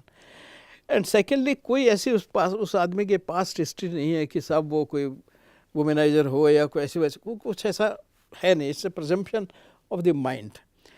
ऑटोप्सी पे कोई उनके फाइंडिंग ऐसी नहीं मिलती हैं जब पोस्टमार्टम किया गया कि जो सजेस्ट करती हों कि वो हैबिचुएटेड हो सेक्सुअल एक्टिविटी को, या कुछ भी ऐसा कुछ भी नहीं है जो उनका पोस्टमार्टम एग्जामिनेशन वगैरह हुआ। अब इस सर्कमस्टांसेस में अब ये डिटेक्ट करता है। इसमें देखिए कि रात को पेरेंट्स होते हैं, सुबह सर्वेंट आती है, वो देखती है कि बाहर कुंडा लगा हुआ है, तो वो घंटी बजाती है या कुंडा खटखटाती है, जो कुछ भी है। तो ये जग के जाती है, तो वो कहती है कि मैम साहब बाहर से ताला लगा हुआ है। तो शी थॉट कि ये कुंडा लगा के ताला लगाया हो, तो चाबी फेंक दो। तो बाहर की चाबी रहती थी उनके पास में, अपने रखते हैं लोग, एक चाबी सर्वेंट के पास रखते हैं, है ना। तो वो उसने कहा कि आप नीचे चाबी फेंक दो, मैं लेकर के स्टेयरकेस से साइड से, तो मैं लेकर के ऊपर आके इसे खोल लूँगी। वो फेंक भी देती हैं, लेकिन तभी वो रियलाइज़ करती है कि कुंडा लॉक्ड नहीं है, खाली लगा हुआ है। तो वो अंदर आती है, तो अरे चाबी तो ले नीचे से, तो वो चाबी लेने चले आए, चाबी लेके ऊपर आगे कुंडा देखा, वो लॉक्ड उसमें था ही नहीं, खाली ऐसे लगा हुआ है कुंडा, लॉक्ड नहीं है। वो अंदर आती है, वो अपने कमरे जाके सोती हैं सीधी, ठीक है। अब ये लड़की ये जब इसके कमरे में जाती है सर्वेंट, तो देखते है कि आगे वो मरी हुई है, इसका लड़का, उसके गला कटा हुआ है। तो वो चिल्लाती है, तब वैसे पता चलता है कि हाँ ये है। अब उसके बाद में काफ़ी चीज़ें वहाँ हैं, उसका पैर था जो एक आदमी का वहाँ पे बना हुआ, वो भी था, जो बोतल थी उस पर भी ब्लड के निशान थे। उसने बोतल बाहर जो बाहर क्या मतलब जो शोकेस में बोतल रखी थी वो बाहर टेबल पे पड़ी है, उस पर भी फिंगरप्रिंट के निशान से, गिलास है वहाँ भी फिंगरप्रिंट के निशान से, ये सब मिल रहे हैं आपको। लेकिन वो कुछ प्रिजर्वेशन नहीं हुआ, फुटप्रिंट भी नहीं रखा गया, वो प्रिजर्व नहीं हुआ। तो ये सब एक मिस्टेक हो गई है ना। एक तो ये हम कहेंगे कि मीडिया सब वहाँ घुस गया, तो एक जो ट्रेस एविडेंस है जिसकी सबसे पहले आपने बात की, इसको हम लोकार्ड प्रिंसिपल बोलते हैं, है ना। कि लोकार्ड यानी कि लोकार्ड प्रिंसिपल क्या कहा कि कोई भी चीज़ अगर दो चीज़ें कॉन्टैक्ट में आएंगी, वो अपनी अपनी ट्रेसेस एक दूसरे पे छोड़ के जाएंगे। मैं आपके कमरे में आऊँ, कुछ छोड़ के जाऊँगा और कुछ यहाँ से लेके जाऊँगा साथ में, वो ट्रेसेज होती हैं, तो उन ट्रेसों का मिलान किया जाता है, मिल जाती हैं तो सब ये ठीक है, ये आदमी था, ये इस जगह पे आया, पक्का हो जाता है। तो सेम चीज़ वहाँ पे थी। आरुषि का आरुषि को जब मारा गया है, अंदर मारा है, तो उसका वेपन का ट्रेल था, पूरा ट्रेल, जिसका कहीं कोई जिक्र ही नहीं करता, ठीक है।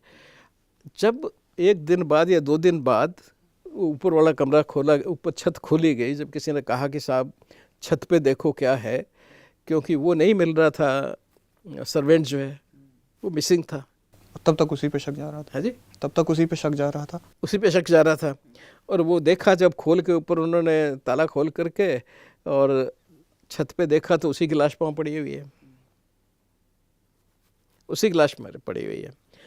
अब सवाल ये है कि उसकी लाश वहाँ पहुँची है, किसी ने मारा है। अब सारी इस सीन को रिकंस्ट्रक्ट करो कि कैसे हुआ होगा। तो उसमें ऐसा लगता है कि पेरेंट्स दोनों सो गए, अपने एज यूजुअल जैसे सोते थे। 6 बजे के करीब बच्ची तो आई, पेरेंट्स आए, उसका जन्मदिन था दूसरे दिन, तो उन्होंने टाइम्स ऑफ इंडिया की जो उन दिनों में चलती थी एक वो परचेज के लिए अमेजन की तरह, हैं हाँ ई कॉमर्स साइट, तो उससे कैमरा मंगवाया था उसके लिए, वो कैमरा दिया। बच्चे की एक बड़ी वो होती है देखने की क्या मिला है जल्दी से, तो उसने खोल खाल के उसके साथ खेलने लगी। यानी कि थोड़ा उस दिन लेट सोई होंगे, क्योंकि उन्होंने खोला खाला, फ़ोटो भी लिए 1-2, पेरेंट्स फंस गए। फिर पेरेंट्स चले गए अपने सोने के लिए, थके हुए आए काम वाम करके, जब वो ये अपने साथ कमरे में खेलती रही। अब इस पीरियड में कोई आता है who is known to both Aarushi as well as that servant, क्योंकि सर्वेंट इनको खाना वाना खिला करके फिर खुद खाना बना के खाता था, बना के क्या फिर खाता था खुद, फिर टेबल वेबल सब सर घर का साफ करके फिर जाके सोया था। तो मतलब करीब वो 11-12 बजे जाके सोता था। प्राइवेट सर्वेंट ऐसे ही हेल्प्स जो है वैसे ही करती हैं कि अपना सारा काम करके निवृत्त होकर सोते हैं, तो वो निवृत्त होकर सोता था। अब मेरा ये मानना है कि भाई somebody has come during this time। Arushi जग रही है क्योंकि उसके पास नया खिलौना मिल रहा है। हेमराज जो उनका सर्वेंट है वो भी जग रहा है क्योंकि उसने सारा काम करके सोना है और अब खुद भी खाना खाना है। उसी वक्त कोई third person who has something to do with the Hemraj. अब इसमें याद रखने की बात आपको ये है कि every day almost for 1 or 2 hours she is all alone with the Hemraj. यानी कि जो भी कोई मिलने आता होगा हेमराज से वो इसी पीरियड में आता होगा, शाम को आता है अक्सर, या दिन में भी आता है तो कभी इवनिंग में आएगा। तो वो उसकी जान पहचान आरुषि से भी है, because anybody who is meeting Hemraj वो आरुषि भी उसको देखेगी। जब उसके पेरेंट्स नहीं है तो, है ना। तो यानी कि वो उसको जानती है।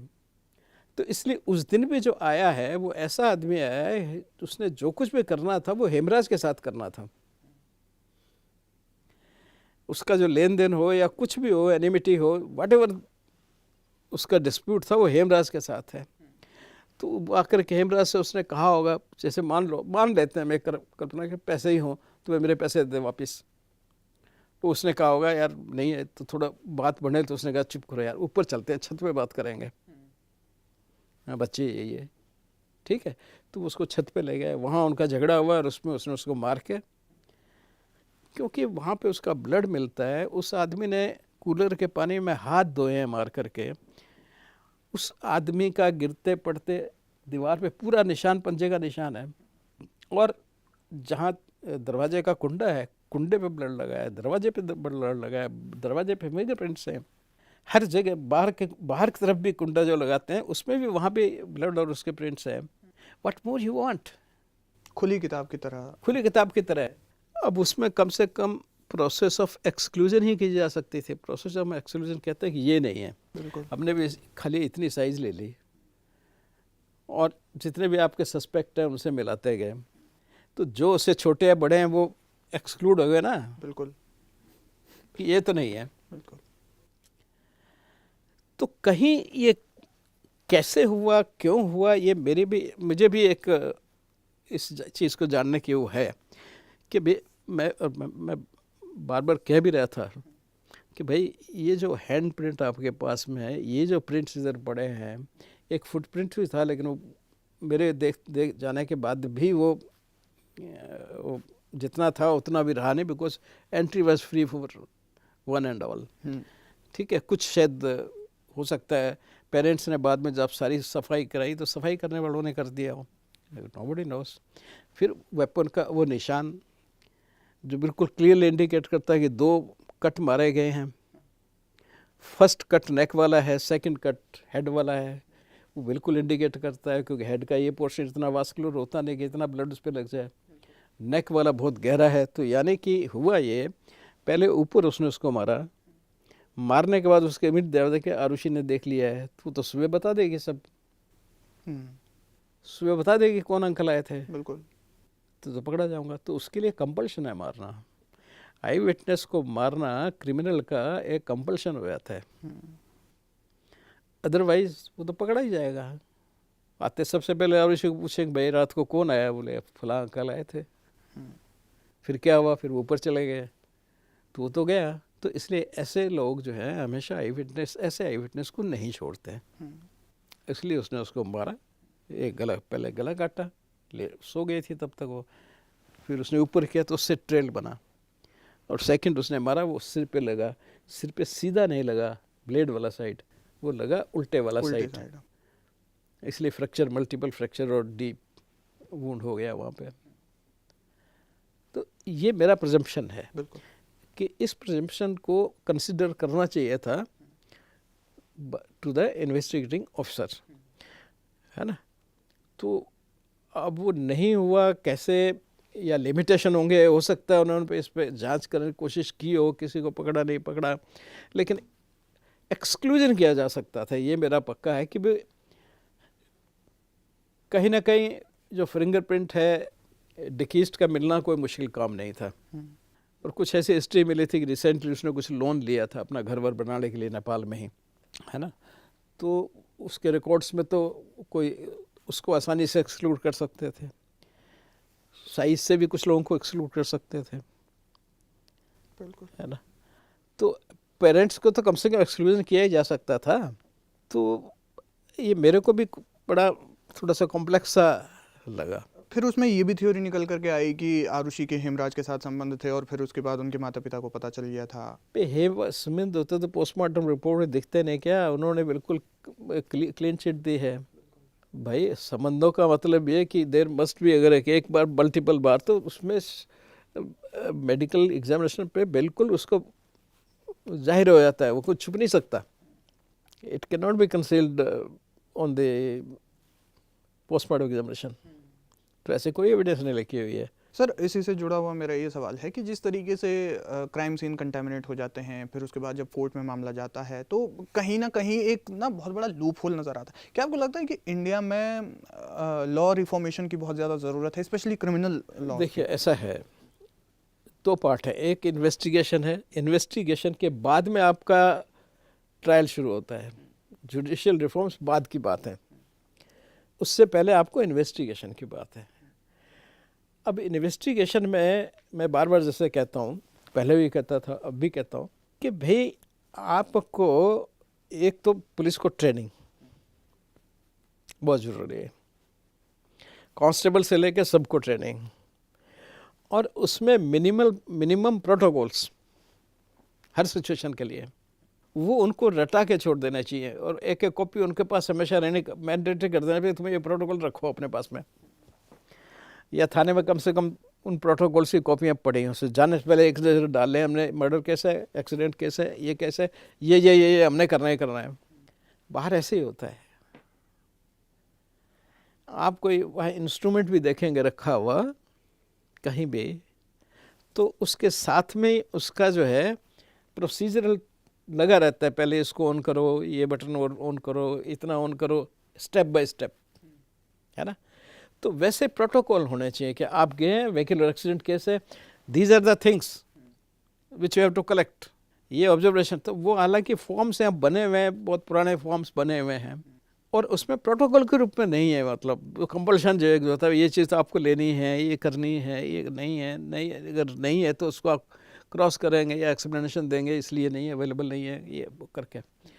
तो वो जब तक नहीं होता, और वो ट्रेनिंग पार्ट जो है जब तक पूरा नहीं करवाते तो फिर ऐसे मिस्टेक्स होती रहेंगी। क्योंकि इसी वजह से जब कोर्ट के जब जजमेंट पढ़ते हैं तो फिर उसमें ज़्यादातर फिर यही निकल के आता है कि या तो सर्कमटेंशियल एविडेंस पे छूट गया, या फिर पुलिस के इन्वेस्टिगेशन पर बहुत गंभीर सवाल उठते हैं। हमेशा यही उठता है, यही कहता है कोर्ट को भी, ये नहीं कहता भी इसने क्राइम नहीं किया इसलिए हम छोड़ रहे हैं, वो ये कहते हैं कि prosecution could not prove, beyond doubt वो इसको प्रूव नहीं कर पा रहे इसलिए हम छोड़ रहे हैं। तो वो प्रूव जो 100% करने की प्रक्रिया है, उस करवाने की जो प्रक्रिया है उसको थोड़ा स्ट्रॉन्ग करना पड़ेगा, और सबसे बड़ा पार्ट होता है उसमें ट्रेनिंग शुरू हुई है, मैं ये नहीं मानता, पहले बिल्कुल नहीं हुआ करती थी, फिर ये काम NICF ने शुरू किया सबसे पहले, national institute of forensic science and criminology. अब वो बंदी कर दी गई है, उसको किसी यूनिवर्सिटी में मिला दिया गया, BSc MSc की डिग्री देते हैं फॉरेंसिक साइंस की वो, लेकिन पहले वो सिर्फ पुलिस ऑफिसर्स, जजेस को, इन सब को करते थे। जुडिशियल एकेडमीज़ भी बनी हैं, डिस्ट्रिक्ट लेवल से लेकर के हाईएस्ट लेवल तक भोपाल में है सबसे बड़ी नेशनल जुडिशियल एकेडमी। तो ट्रेनिंग का वो दे रहे हैं, उसको थोड़ा सा स्ट्रेंथन करने की ज़रूरत है, और उसकी अप्रोच करने की ज़रूरत है। इसे दिस इज द जो अप्रोच, वहाँ पे उनको क्या सिखाना है ये तय करने की ज़रूरत है। जो सिलेबस बनाना है उनका, सब्जेक्ट मैटर बताना है उनको। फिर जैसे मैं सोचता हूँ जज को अगर बताने की ज़रूरत है तो उसको ये कानून बताने की ज़रूरत नहीं है, कानून तो जानते हैं, कानून तो हम उनसे सीखेंगे। उनके साथ बात करने की है, मॉरल प्रिंसिपल्स उसके साथ बात करने की है, कैसे आप सच और झूठ में पता करोगे, उनको साइकोलॉजी समझाने की ज़रूरत है। अच्छा वो चीज़ वो समझना भी नहीं चाहते, बिकॉज यार एक हाई कोर्ट या सुप्रीम कोर्ट के जज को आप मॉरलिटी की बात करोगे, है ना, जबकि एक्चुअली ये चीज़ें सब एडवांसमेंट है समाज में, इसमें बहुत बड़ा रोल प्ले करते हैं, ये आपके माइंड सेट को बनाने में तो ये चीज़ें आपके काम करती हैं। इन्वेस्टिगेशन कैसे होता है, वो छोटी छोटी चीज़ें उनको सब समझाई जाए वहाँ पे, है ना। तो जो उनका करिकुलम और सिलेबस है वो इस तरह से हमने बनाना है कि वो इन्वेस्टिगेशन को समझ सकें, साइकोलॉजी को समझ सकें पूरा, है ना, क्रिमिनल को भी समझ सकें, पुलिस की उधर। तो वो ट्रेनिंग मॉड्यूल जो बनाने पड़ेंगे वो ऐसे बनाने पड़ेंगे जिससे कि उनके सारे दरवाजे खोले जाएं। अदरवाइज उनको क्या, अब सुप्रीम कोर्ट का जज मान लो बैठा है, या कोई हाई कोर्ट का जज ही ट्रेनिंग के लिए आया है, या सेशन जज ही आया है फॉर दैट मैटर, या मजिस्ट्रेट आया है, उसके बारे में कानून क्या बताऊंगा, और खाली एविडेंस के फंडामेंटल भी क्या बताऊंगा, उसको रोज़ देखता है। वो फंडामेंटल्स को अप्रिशिएट कैसे करना है, समझना कैसे है, वो डिस्कशंस उनके साथ में होंगे जब। तो ये एक बड़ी लंबी प्रोसेस है, और ये प्रोसेस इंडिया में ही नहीं पूरी दुनिया में इसका लैक है। इवन USA में भी बहुत केसेस कंटेस्टेड होते हैं, और बहुत से कमेंट्री उन पे वहाँ पे आती है ना, क्योंकि एक प्रिजम्पशन होता है कि जज जब बन गया आदमी तो हम सोचते हैं ही नोज एवरीथिंग, अब इसको और कौन समझाएगा, कौन उसको पढ़ेगा।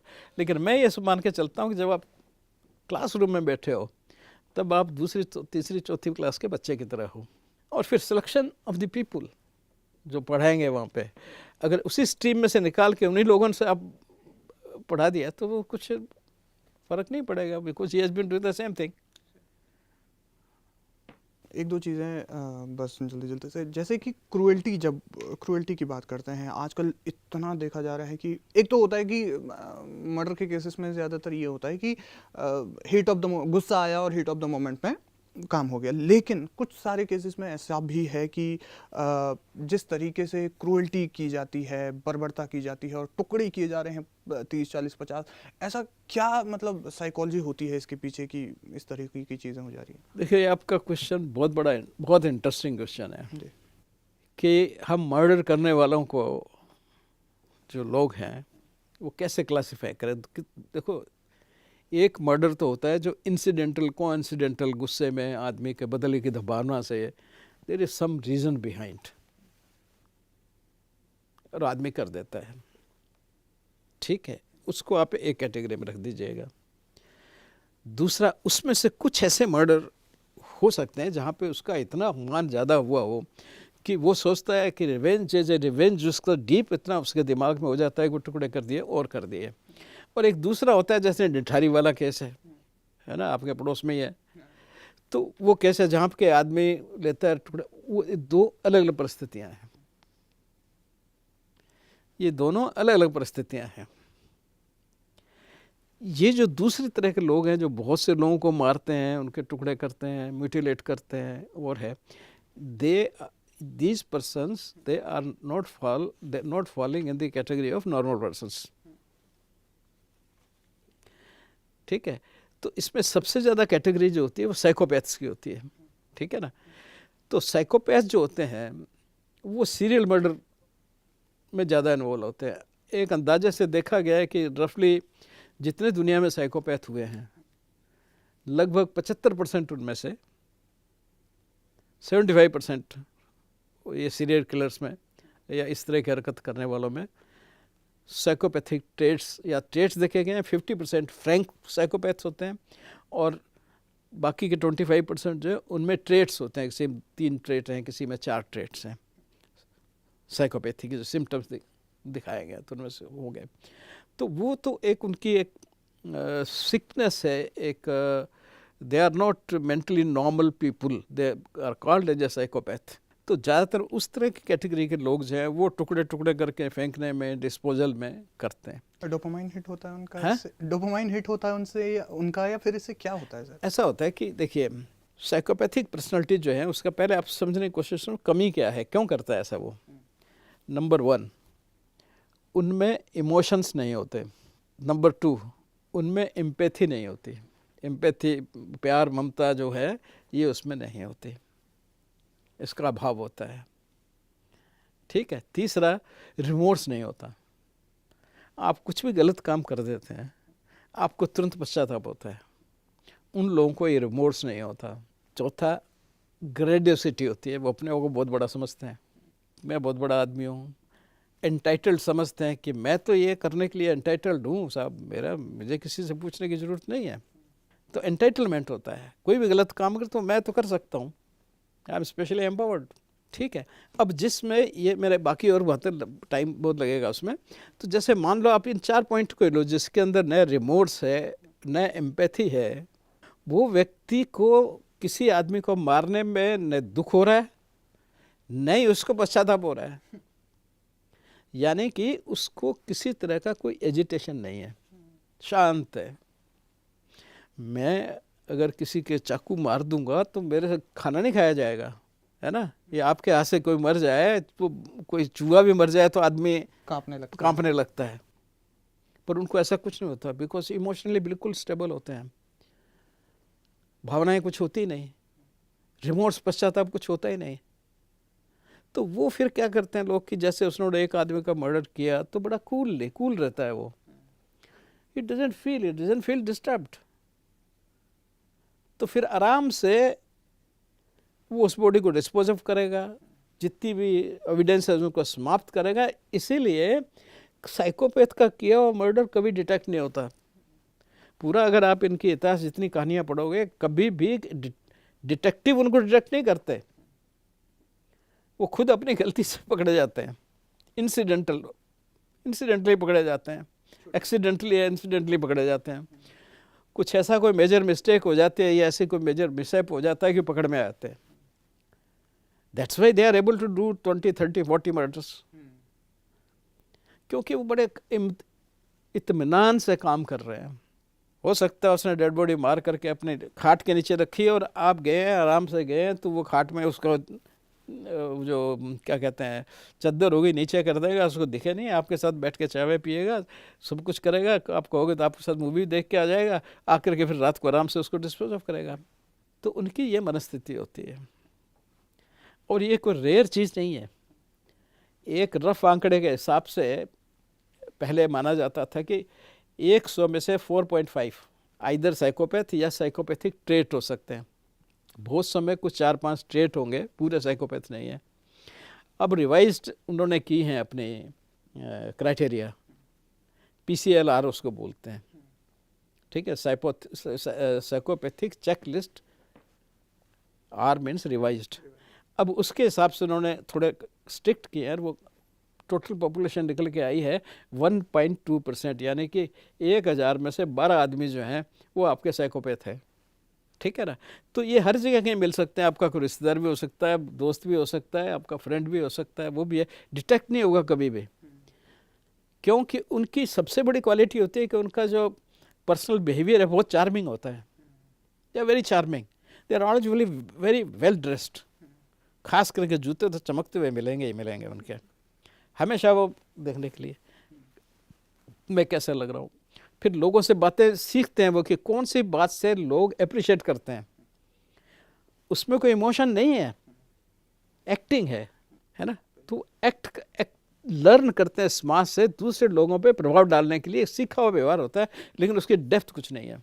नैना साहनी मर्डर केस को लेकर के, जिसे तंदूर हत्याकांड के नाम से भी जानते हैं, जिस तरीके से उसको बॉडी को तंदूर में जलाया गया, और वो अपने आप में एक इतना हीनियस क्राइम था कि बॉडी लगभग पूरी जल चुकी थी। फिर उसके बाद आपके पास वो केस आया और फिर आपने अंततः उसमें, अब तो उसके जो अक्यूज्ड हैं वो 24-25 साल के बाद बाहर आ गए हैं।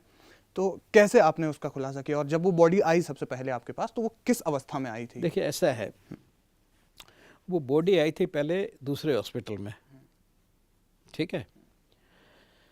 तो वहाँ पे उन्होंने पोस्टमार्टम किया और बर्न है ये है करके उसको कर दिया था।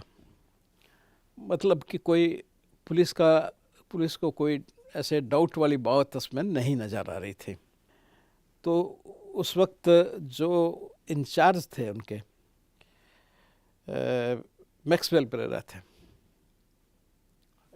SP, तो उनको थोड़ा शक था। तो मेरे को उन्होंने फ़ोन किया कि भाई डॉक्टर साहब ऐसे ऐसे है, वो लेडी हार्डिंग मेडिकल कॉलेज में एक पोस्टमार्टम हुआ है और मैं चाहता हूँ कि साहब आप उसको दोबारा से देखें। तो मैंने कहा भी ऐसा है, मैं उसको डॉक्टर का जानता था, मैंने कहा मैं उसको फ़ोन करता हूँ, वो अगर कहेंगे तो मैं चला जाऊँगा, मैं मना नहीं करेंगे, मेरे दोस्त है। तो खैर मैंने फ़ोन किया तो मना कर दिया उन्होंने कि नहीं आप नहीं आ सकते। तो मैंने उनको कहा मैं नहीं आ सकता। तो बोले ठीक है, वो तो फिर बोले कैसे जाओगे आप? मैंने कहा आप बोर्ड बना लो, लेफ्टिनेंट गवर्नर से बोर्ड बनवा लो। बोले ठीक है। तो उन्होंने फिर लेफ्टिनेंट गवर्नर से बोर्ड बनाया 3 लोग। मैंने कहा 3 लोग डाल दो। तो मैं था, भरत सिंह थे और एक और डॉक्टर SK खन्ना, 3 लोगों ने बोर्ड बना दिया। फिर फ़ोन किया मेरे को, बोर्ड बन गया है। सुबह बड़ी फास्ट हुआ ये काम, अर्ली मॉर्निंग में उन्होंने बोर्ड भी बनवा दिया। तो मैंने कहा ठीक है, फिर आप मेरे को गाड़ी भिजवा दो, क्योंकि मेरे पास गाड़ी नहीं होती थी उन दोनों में, कोई भी व्हीकल में रखता नहीं था। तो मैंने कहा आप पुलिस की गाड़ी वाड़ी बैठा दे, तो मैं जल्दी आ जाऊँगा। तो बोले फिर आप ऐसा क्यों नहीं करते कि जो सीन ऑफ क्राइम है वहाँ पे एक चक्कर लगा के भी आ जाओ, कोई थोड़ा सा नज़र मार लो आप। तो मैंने कहा ठीक है, कोई प्रॉब्लम नहीं है। तो जो SHO आए थे, SHO कनॉट प्लेस, मुझे अब भी याद है, तो वो मेरे पास में आए। मैं नाम याद करने की कोशिश कर रहा हूँ, नाम नहीं याद आ रहा। Good friend of mine. तो वो मेरे पास में आए, तो बोले चलो ठीक है। तो मैंने देखा वहाँ पे, तो वहाँ पे जहाँ एसी लगा था उसके ऊपर कुछ लकड़ी का एक पैनल लगा देते हैं ना, तो उसमें छेद था, एक और छेद था। तो हमने कुछ लग रहा है ऐसे बुलेट का ये होल वगैरह हो। तो उन्होंने कहा ठीक है हम इस पे करते हैं इन्वेस्टिगेट। मैं इतने बात हो कर के और ये मेरे हम फिर वापस मैं वहाँ पहुँच गया, हम लेडी हार्डिंग पहुँच गया। तो फिर वो दिमाग में मेरे घूमता रहा कि यार कुछ इसको होना चाहिए।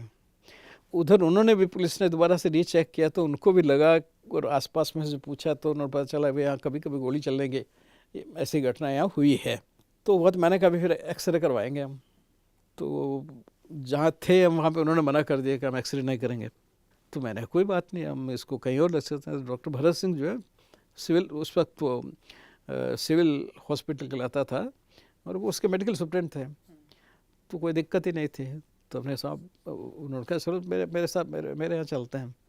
गए वहाँ एक्सरे करवाया तो आगे बुलेट पड़ी 2 अंदर।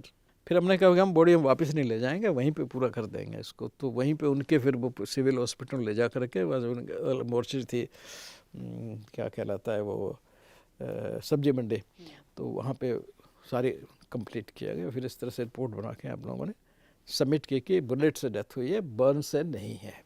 बर्न जो है वो पोस्टमार्टम है, यानी कि इसने बुलेट से इसको मारा है।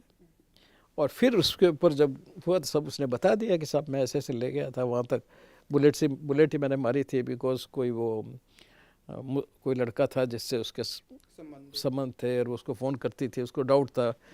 और वो कुछ सिस्टम जो फ़ोन में होता है क्या, वो 0 घुमाते थे तो लास्ट टेलीफोन नंबर जो आपने यूज़ किया होता था वह बात हो जाती थी। तो उस ढंग से उसने डिटेक्ट किया था, तो वो फिर सारा कुछ उसने बता दिया और फिर उसी पे चलता रहा। फिर उसकी आइडेंटिटी का भी चला, बहुत ज़्यादा जल चुकी थी। तो फिर आइडेंटिटी के लिए उसका डीएनए किया, हमें लोगों ने किया डीएनए उसका, डीएनए करके। और फिर उसके बाद में हाँ, वो फैमिली ने मना कर दिया क्योंकि डीएनए में उस वक्त 2-3 महीने लगते थे करने में। तो मेरे यहाँ बॉडी उसकी बहुत लंबे टाइम तक पड़ी रही। उन्होंने कहा जब तक नहीं होगा तब नहीं करेंगे हम। तो हमने सुपर इम्पोजिशन भी उस पर अटैम्प्ट किया। उसके स्कल के 36 टुकड़े उस वक्त हो चुके थे। ये बड़ी इंटरेस्टिंग बात है। स्कल के 36 टुकड़े? हाँ, बर्न से डाल रखा ना, तो जल के वो सब स्विचर्स वगैरह खुल के। तो मेरे समझ में आया कि कैसे इसको वापस रिकन्स्ट्रक्ट करेंगे। सुपर इम्पोजिशन की बात भी चल रही थी। तो मैं गया इसमें नेशनल म्यूजियम में, और नेशनल म्यूजियम में जाके मैंने उनसे बात की। मैंने कहा आपके यहाँ पे मैं देखता हूँ मटका टूटा होता है तो उसको आप वापस रिक्रिएट करते हो टुकड़ों टुकड़ों से मिला करके। बोले छोटे छोटे टुकड़े होते हैं और आप पूरा मटका बना देते हो, ये क्या आर्ट है? तो बोले जी इसके लिए हमारे पास स्पेशल आर्टिस्ट होते हैं। तो मैंने कहा यार मेरे पास ऐसे ऐसे स्कल है वो जिसके 35-36 टुकड़े हैं, उनको क्या रिक्रिएट कर सकते हैं क्या ये? बोले हाँ कर देंगे। तो श्याम लाल उसका नाम अब भी मुझे याद आता है, वो काफ़ी सीनियर बंदा था। तो साहब ठीक है। तो उसको कहा भी जब तक डॉक्टर साहब का काम नहीं होता आप डॉक्टर साहब को ही रिपोर्ट करेंगे। तो मेरे यहाँ ही आके काम करता था। हमने उसका सब लगा के दे दिए। एंड बड़ा फंटास्टिक मेथड था उसका, वेरी गुड आर्टिस्ट। मैंने लाइफ में ऐसा बंदा देखा नहीं। वो एक टुकड़ा लिया, उसके अंदर नीचे अखबार लगाता था पहले, फिर थोड़ा सा सॉल्यूशन बनाता था इसका, प्लास्टर ऑफ पेरिस का, हाँ, वो करके उसने बिल्कुल एब्सोल्युटली स्कल बना के दे दिया हमको। तो बड़ा परफेक्ट। फिर मैंने सुपर इम्पोजिशन वाला टाइप बात की कि हम तो सुपर इम्पोजिशन करवा रहे हैं, उधर डीएनए की भी कोशिश कर रहे थे। लेकिन मेन टाइम ही उनके ब्रदर्स जो भी फैमिली थी उनको कुछ आ गया और वो कहने लगा अच्छा हम बॉडी ले जाएंगे। तो फिर वो बॉडी ले गए। लेकिन हमने उसका वो भी रिकन्स्ट्रक्शन उनको दिखा दिया, उनको करके देखो थोड़ा आइडिया अगर लगा। ये आपने अपने करियर में पहली बार फेस रिकन्स्ट्रक्शन करवाया? हाँ, from 36 pieces of the skull. 36 pieces of the skull, बिल्कुल सरफेस पूरा, ये सारा पार्ट जो है 36 पार्ट्स में था उसका। क्योंकि बर्न किया तो बर्न से क्रैक्स हो जाती है बोन्स में, ये दिस इज नॉन थिंग। तभी तो आदमी को बर्न करते हैं ना, तो एक डिग्री पे जाके सब कुछ खत्म है। लॉन्ग बोन्स वगैरह जो बिग बोन्स बच जाते हैं, उनके टुकड़े बच जाते हैं, बाकी सब क्रैक हो जाते हैं, मिट्टी हो जाते हैं। तो उसमें भी ऐसा ही हो गया था। तो वो मेरे को बड़ा इंटरेस्टिंग याद आता है। Unfortunately I don't have photograph, क्योंकि उन दिनों में फोटोग्राफी इतनी ज़्यादा ईजी नहीं थी। अब तो हम ये सब है, फोटोग्राफ वगैरह है, सब है। तो ये कब का केस है, कौन सी? सर 95 का, 95 का है ना, हाँ यही। तो तब तक हमारे पास डीएनए आ गया था, लेकिन वही लगते 3 महीने थे उसमें। तो हमने कहा भी देखो डीएनए का वेट करोगे 3 महीने आपको वेट करना पड़ेगा। बट सम और other letter on they themselves came, और उन्होंने कहा सब जब कल दिखाया ना उनको, तो फिर वो समझ गया कि यार ये तो डीएनए भी करके हमको दिखा देंगे, तो इसका मतलब हमारे ये है।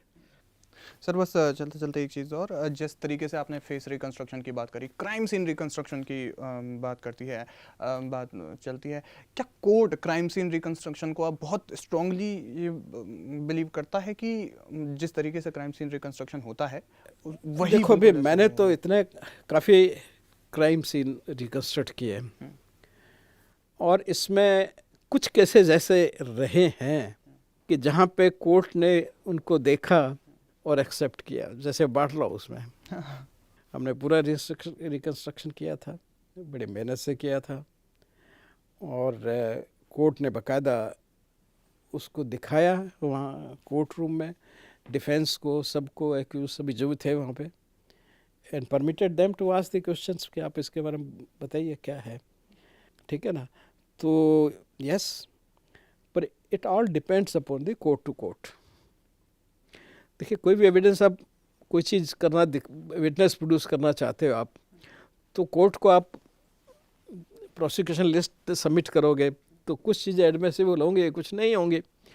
तो उसमें अगर एडमिट, लेकिन मेरा एक्सपीरियंस ये है, 2 केसेस का मुझे एक्सपीरियंस है जहाँ पे कोर्ट ने मेरी इस तरह की रिकंस्ट्रक्शन को माना। एक अहमदाबाद में था, और एक ये तीसरे केस में भी हमने किया, उसमें वो जो बिल्किस बानो, जो आपने जब वहाँ से वहाँ जाकर के वो जो पूरे उसको खोदा था, और फिर, वो नहीं, हाँ, वो बिल्किस बानो ने, इशरत जहाँ, इशरत जहाँ केस, ओके, हाँ। तो इशरत जहाँ में भी रिकंस्ट्रक्शन किया, पूरा उसका बनाया था। लेकिन उसमें 3 आईपीएस थे। एक IPS was representing the opposite party. मतलब पहली दफ़ा ही देखा मैंने दुनिया में कि भाई अपोजिट एसआईटी बनी है, और उसमें एक आईपीएस जो है वो रिप्रेजेंट कर रहा है दूसरे पार्टी को। तो वो फिर उसने डंगा लगा दिया था, तो उसमें वो एक्सेप्ट नहीं हो पाया था, है ना, इसलिए कोर्ट तक नहीं गया वो। लेकिन हमने पूरी उसमें एक्सरसाइज करके दी थी। 2 ऑफ द मेंबर थे, दे वर कन्विंस्ड, बट 1 मेंबर कहा कि मैं इसको नहीं मानूंगा, इसलिए एविडेंस को इसको नहीं रखूंगा। तो पता नहीं उसका क्या हुआ कोर्ट में, ये तो तब की है जब सबमिशन तक की बात है, कि हमने उसमें बड़ी मेहनत करके बनाया था, लेकिन this time of submission one of the officer there said नहीं, मैं नहीं मानता इसको। नहीं, बाद में उसमें जितने पुलिस ऑफिशियल्स पे जितने एलिगेशंस उसमें लगे थे फेक एनकाउंटर के, उसके बाद वो सारे बरी हो गए थे, बरी हो गए थे ना? बरी हो गए थे। हाँ। सर एक चीज़ ये है कि कोई ऐसा केस है जिसमें आपको लगा कि आपने बहुत ज़्यादा मेहनत करी, सब चीज़ें हो गई, और फिर उसके बाद अंत में मतलब उस वो एकदम मिस्ट्री ही है अभी तक भी आपके लिए? हाँ, सर्टेनली ऐसे केसेस हैं, फ्यू केसेस जो मेरे को समझ में नहीं आते कि भाई हुए कैसे, है ना, कि जिसमें बहुत जल्दी हम पहुंच गए, with in few hour of the incidents पहुंच गए, और हमने अपने भरसक कोशिश की, और कोई आंसर नहीं कर पाया। जिसमें क्लासिकल केस मेरे को जो याद आता है वो है एक ये बनिया लोग जो कहते हैं ना जिनको, वो फैमिली थी, रिच पीपल थे, काफ़ी रिच हैं, अभी भी हैं, दे आर मिलियनर्स। और उनका एक, इससे क्या होता, स्टोरी यूँ जाती है कि भाई ये 2 भाई हैं, 2 भाई की फैमिली रह रही है उस घर में। एक दादी है उनकी, वो नीचे सो रही है, और दादी 4 बजे करीब उठती है, और उसको बाहर ठप की आवाज़ सुनाई आती है। तो उठती है एकदम, नीचे से चलाती है कि भाई अरे भाई कुछ गिरा, ऊपर से छत से कुछ गिरा, छत से गिरा। तो सारी फैमिली नीचे आ जाती है। गद्दे गेट खोलते हैं तो देखते हैं कि वहाँ पे वो बच्चा पड़ा हुआ है, उसका बड़े वाला बच्चा पड़ा हुआ है। उसको लेके वो हॉस्पिटल आते हैं, तो मेरे को बुलाया जाता है इमरजेंसी डिपार्टमेंट में। तो मैंने ब्रॉड डेड करके इसको घोषित किया। इतने में दूसरी खबर आ जाती है कि साहब दूसरा बच्चा जो है वो स्ट्रेंगल्ड मिला है, पीछे पीछे ही आधे घंटे के बाद हम उसको भी लेके आ जाते हैं।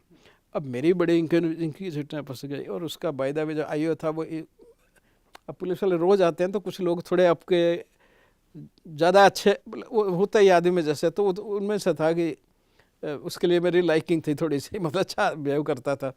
तो मैंने कहा यार तो ये बड़ा अजीब लग रहा है, पहले एक बड़ा भाई आया अब छोटा भाई आ गया और दोनों एक ही घर से।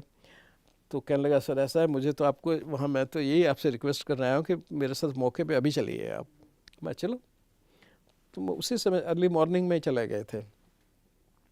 बात की सब ये बात उन्होंने बताई। अब उसमें दोनों सरकारों से बात ये बनती है कि एक तो गला घूंट के मर गया उसके कमरे में, जब lady is on the way to hospital, एक ऊपर छत से गिर रहा है।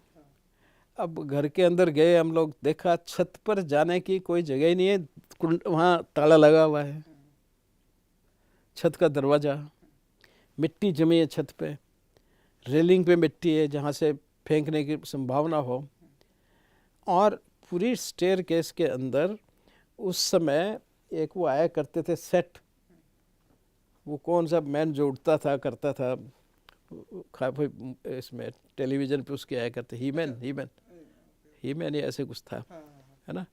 तो वो उसके वहाँ पे बड़ा वो आता था बना हुआ, तो पूरी जो स्टेयर केस है वो ब्लॉक्ड है, उसका उसमें किला विला सब वो चीज़ें होती थी, तो उससे पूरा ब्लॉक्ड है, you can not go upstair without disturbing it. और उसको डिस्टर्ब करने के बाद में एक नॉर्मल आदमी को 2 घंटे चाहिए उसको वापस सेट करने में, छोटे छोटे पीस हुआ करते थे।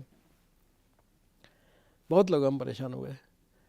छत पे भी कम से कम जहाँ फेंकेंगे वहाँ से तो मिट्टी, मतलब हम लोगों के पहले कदम नज़र आ रहे हैं छत के ऊपर, इतनी रेत जमी हुई थी। वो कारण पता ही चला कि 3 महीने से उनका नेपाली नौकर था, वो छुट्टी पे था, तो कोई उसको साफ़ नहीं कर रहा था ऊपर नीचे, तो वो सारी मिट्टी जमी हुई थी 3 महीने से। हम लोगों के जगह पंजेंगे ने वहाँ पहले निशान आ रहे हैं, और कोई निशान नज़र नहीं आ रहा। तो फिर हुआ कि भाई अंदर से किसी ने मार के फेंका है, या फर्स्ट फ्लोर से कुछ जगह नहीं है फेंकने की, सेकंड फ्लोर के अलावा कोई चक्कर नहीं है। फर्स्ट फ्लोर पे उसका ब्रदर, बड़ा छोटा ब्रदर रहता था, नीचे बड़ा ब्रदर रहता था, और दादी सोती थी। इट वॉज रियली, हम लोग उसको पागल हो गए देखते। कितनी बार हमने देखा, जो वो आया तो उसको अरेस्ट किया, तब भी मैं पर्सनली उनके साथ चला गया वहाँ पे देखने के लिए उसका रिएक्शन। तो फिर मैंने कहा यार इसका मतलब घर के अंदर ही कुछ हुआ है, तो लेडीज़ को पकड़ लिया, और कोई थे नहीं, और एक उसका छोटा भाई था, उनको पकड़ के उन्होंने जो कुछ कर सकते थे पुलिस ने किया, लेकिन कोई खबर उसमें से नहीं निकली। फिर फाइनली कई दिन तक रखा, फिर वो हाई कोर्ट गए कि साहब छोड़ो, हमें छोड़ो, हमारे बच्चे का पता नहीं चल रहा है किलर का। तो भाई इन लोगों को पूरी फैमिली को अंदर डाल रखा, उनको तो निकलवाओ। तो 1-2 महीने बाद उनकी वहाँ से जमानत होकर बाहर आए। तो वो मेरे को बड़ा अजीब लगता है कि आफ्टर ऑल ये हुआ कैसे, मतलब किसने किया, कैसे किया। तो वो ऐसे और कई कैसे निकल आएंगे जहाँ पे अचंभा ही रहा कि हुआ क्या, we don't find any answer. Sir बहुत बहुत शुक्रिया हमसे बात करने के लिए। बल्कि मैं तो चाहता हूँ कि आपसे अगर बातें शुरू हो तो फिर ख़त्म ही ना हो, लेकिन फिर भी आपका भी वक्त बहुत ज़्यादा कीमती है। बहुत बहुत शुक्रिया सर हमसे बात करने के लिए। Thank you very much, God bless you.